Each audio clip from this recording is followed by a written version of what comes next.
waxaan baaq dheer u dirayaa dhalinyarada Somaliland weliba siiba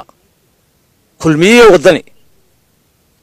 sida u sifaynayaan dhalinyarada khusaysa baan u diraya waxaan leeyahay dhalinyaro midooba haddii ay roorta wax dhacaan cidda ku dhimanaysa waa 20 jir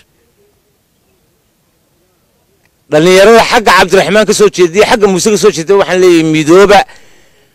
aqoontiina iyo koriinkiina iyo wanaagiina lagu duulay hadii nabad dhacdo Muuse waxba idin tarimaayo Cabdiraxmaan waxba idin tarimaayo dhalinyarada midooba wixii u dana halka u dana dalka u codeeya oo raac idinkoo walaalo gacmo haysta cidda mustaqbalkan iska leh waa iyaga waa dhalinyarada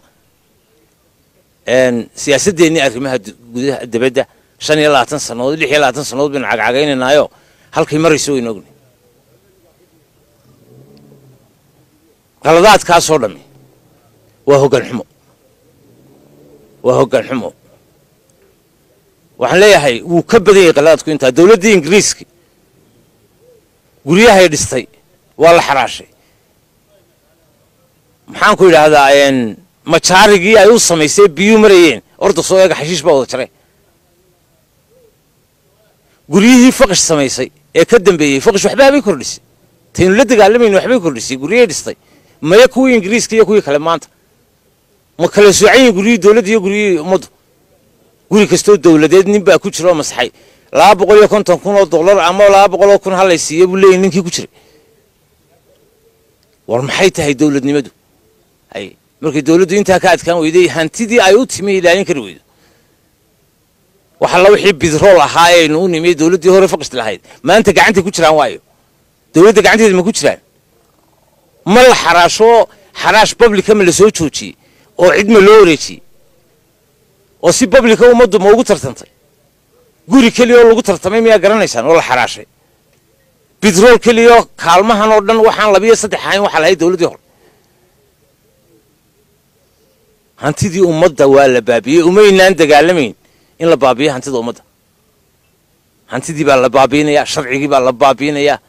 structure-kii ciidanima la baabinaya wax walba baabin buu ayuu ku socdaa taa macnaheedu waa maxay ma in mar kaliya la yiraahdo halkii ku noqdaba wanaagiin waxa weeye codkoo saani loo codeeyo ilaa shatan halista labada xusbina dhalinyarada labada dhinac ka soo jeedo midowda oon lagu ciyaarin noloshooda odayaasha iyadan cirada loo iska tagayaan la Muuse wala cirro wala mid kale iska tagayaan dantiina idinku ilaashada hay Muuse cirro midna waxba idinka gelin kii tagaaba walaalka dantiina ilaashada nabadgelyadiina ilaashada walaagiina ilaashada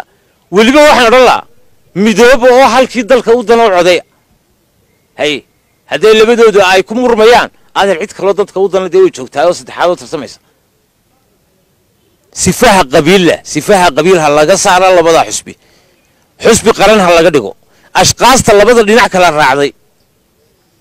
labada dhinac hadaanay beerin dimuqraadiyadii oo aanay ka beerin qarannimadii xusbiga dhexdiisa faa'iido ma laha hadaa halka tagtood Muuse caydana faa'iido ma laha haduu halkan tago ciraacayana faa'iido ma laha